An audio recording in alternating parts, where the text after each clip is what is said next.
Hi guys, welcome to our first episode of our podcast, Does It Eat? Where we will share our opinions about pop culture. Today I am here with my co-hosts, Dylan, Olivia, and Rylie. Let's let them introduce themselves. Hey guys, it's Little Dill. What up? It's Livy B. Hey guys, it's Rylie. I'm your host, Ella, and today on Does It Eat, we're going to be talking about first the TikTok trend, She Deserved the Purse. It's an ideology in which mothers constantly put things like purses or personal items back on shelves when they don't have enough money to pay for things such as diapers or formula. Later we will talk about Zach Bryan apologizing to Swifties for posting a poll that put Kanye over Taylor while under the influence, and then deactivating his Twitter or newly called X account. We will finish up by talking about the Netflix series Monsters and our opinions on that. So let's find out what eats.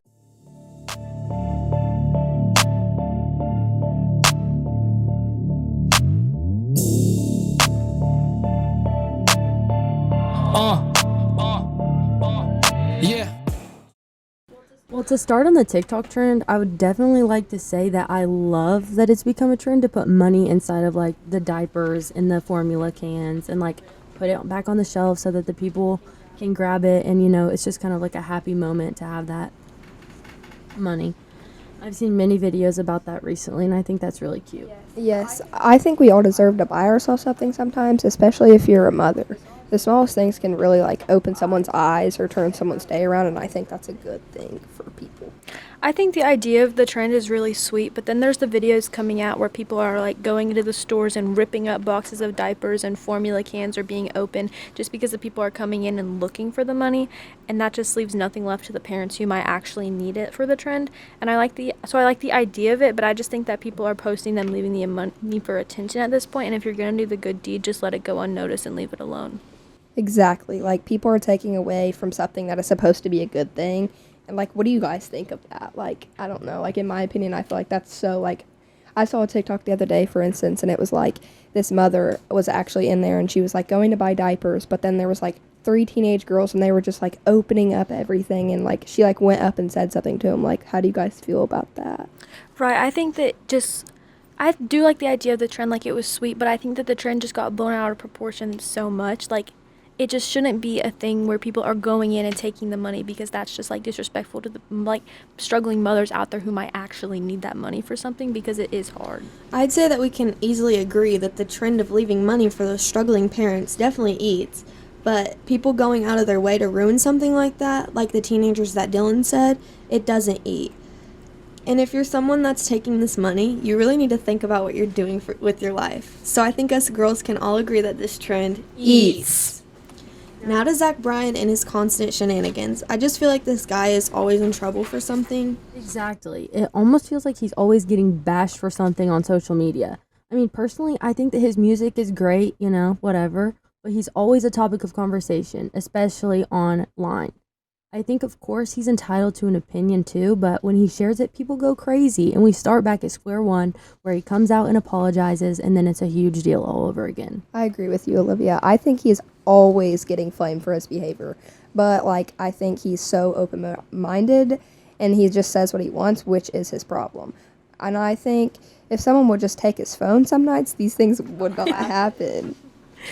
I thought that his apology on Instagram was just way too much. I mean, he really didn't say anything too bad. There's been drama between who's on top or more famous between Kanye and Taylor for years. So I think that people overreacted to Zach's tweet, and it shouldn't have been that big of a deal. I don't think that he was obligated to go on Instagram and rant about how he was so sorry to everybody and even delete his Twitter account. I just think that he was doing way too much. I think that Kanye is very misunderstood, and sometimes he deserves someone to stand up for him once in a while.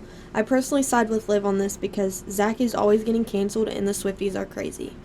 I don't know that Kanye is misunderstood, but I respect him as an artist and I listen to his music, but I just think that he, as a person, isn't all there, and I think that he deserves better as an artist. I personally just feel like, since I don't listen to really Kanye or Taylor's music, that I'm not really intrigued by their beef. I honestly just feel like it's always something between them, and I think that they almost need to just grow up. Yes, I agree, and I'm not really a huge fan of Taylor's either, unlike Rylie, but So I don't really keep up with much of this, but I think this whole thing got blown out of proportion. And I'm also a fan of all three artists. Like, I listen to all their music, but I just don't keep up with the drama. But I agree that they should all have their own opinions, but I guess some things are just better left unsaid. I just feel like that when Taylor fans get upset about something, it tends to be a huge deal. Those Swifties go crazy. I think Zach has a right to an opinion, and obviously, I mean, we all post our opinions sometimes, but I can also agree that people tend to have a prejudice regarding Kanye. I agree with that completely.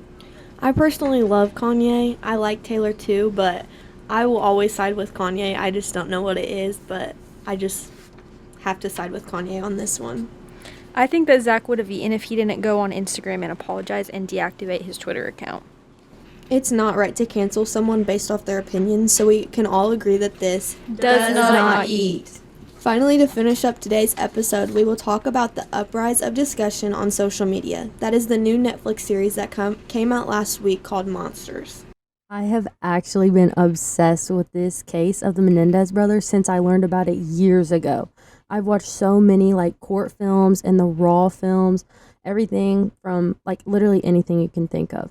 I've done research about their case. I've read so many articles about it. So when this show came out, I binge watched it in the span of 3 days. Of course, when watching it, I already had my own opinion like on their case and their story. So whenever I watched it, only to find out that the show portrayed them to be nothing less than criminals who deserved every bit of life in jail, I was actually so stunned. I'm still upset about it as we speak, and I think I probably will be forever. To keep it PG, we can't really discuss the actual crimes that were going on, but something was going on with these brothers, Eric and Lyle Menendez, for a long time, which caused them to take the lives of their parents. I watched the series, and it genuinely intrigued me, and the plot of the show was really good. But after learning about what actually happened, I think that Ryan Murphy, the director of the show, did Eric and Lyle really dirty and didn't do them justice about what actually happened at all. And I know that since then, Eric Menendez has spoken up about it and said that the show portrayed Lyle specifically horribly and just made him look like a crash out and just did not make him look good at all. So I don't think that that was fair to them to see their life displayed like that after everything that they went through. The talk on social media right now is not the fact that the show was good or that the storyline was great. It's that the director did a horrible job at portraying the truth of what happened and what the brothers went through. I agree completely because, like, to go through something like that, I couldn't imagine to go through something that traumatic and then just see it blasted on TV for everyone to see. Like, I couldn't imagine rewatching that and having to, like, relive it. Exactly, and like I feel like Riley said, like if you're gonna make something that like, I guess, Dramatic. like dramatic, yes, like dramatic. Like I feel like you should have your facts straight in a way, and like you shouldn't put false information out there and make them like almost look worse. Plus, we also still don't really know what the true story is. I mean, there's so many like lies and opinions that have just been thrown out there to the media, and everybody just wants to say what they feel, and they're going to side with their own self on that. So we still don't really know. And so for somebody to go and create a show based on what they think, and especially to a target audience, it's going to go crazy. I feel like before you make a show like that that's so triggering to certain people, you should always get the side of the people that went through it. Right. I think that, again, going back to it, like, if you're going to make a show like that, I think that they genuinely should have, like, gone to the prisons and sat down with Eric and Lyle Menendez and talked to them and got their story from everything, which I know that the actor who played Eric actually got a chance to go to visit him in the prison with Kim Kardashian, because Kim Kardashian just graduated law school and she's getting involved with it now, and so she invited him to go visit with him or with her. And so I think that that would have been a really cool experience, and I'm glad that he was able to embody that, and maybe that's why, like, it was more of a big deal of how they portrayed Lyle more than they did Eric. Yes, like, can we get on this Kim K topic? Like, what do you guys think of this? I just think it's crazy that for somebody with such a huge platform, you go from makeup and beauty to law guru. Like, it's kind of crazy. Yes. I think that it's just so, like, absurd that she's just automatically, like, I reposted her Instagram post when she posted about how, like, they've been in jail for too long and how they need to be let out, and I just think that if Kim Kardashian has literally anything to do with them getting released from prison, it would be so funny. Yes, I agree. Like, that would actually make me crack up because I could not see it at all. But anyway, I agree with Riley about, like, them turning the show and not making the show, like, I guess, true facts, or, like, unless we even know the true story. So I do think many things about it, and I think the evidence has been put out, but the show like showed it almost like that everything is just wrong, and I don't like that. No part of me can really justify this show. I mean, Erica and Lyle both got portrayed in such a horrible way, and I just really hope that for them and having to relive all that again, they genuinely do just get justice somewhere along the line. I'm super excited to see if the show results in the Menendez brothers like actually getting acquitted. And if you don't know what that means, basically them getting out of prison and like kind of going back on trial again to redo it. But Monsters has really created an uprising of attention that has completely focused on the brothers getting a new trial. And many people are super upset about how the show portrayed them. It's not just us. And now there's even a new documentary coming out on October 7th, which was yesterday, that just basically shows the actual facts and puts their real raw opinions into it. Yes, and I think I've always thought that documentaries are like better than shows, because in the documentary we are all going to be able to see like a different thing of it. But like, I don't know, have you guys seen about how they like got reunited after not ever like seeing each other like since they've been in prison? Yeah, and because I know that they got put in separate prisons and they hadn't been able to speak to each other, and I think it was like 22 years. And so it was good for them to they were interviewed for the documentary, and it's not in real life obviously because they're still incarcerated, but over the phone you get to hear them and you get to hear from their personal like real life experiences.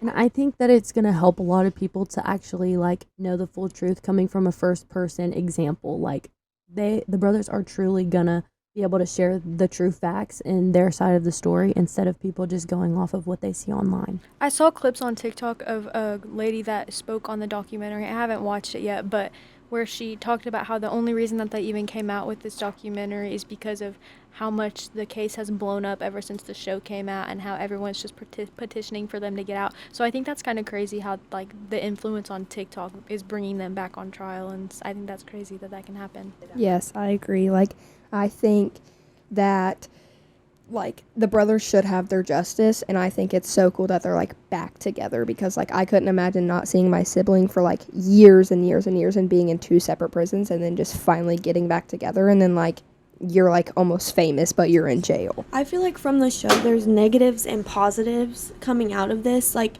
the fact that the brothers are now able to see each other and speak with each other when they haven't been able to for 22 years is a positive that came out of the show. I feel like this proves how powerful our generation can be in the future, because this happened so many years ago and it's being brought up again from the power of our generation. For today's last topic, we have all agreed that the show does not eat. That's all we have for today. For a quick recap, the only topic that ate today was the She Deserved the Purse trend. Zach Bryan's tweet ate, but the drama did not eat.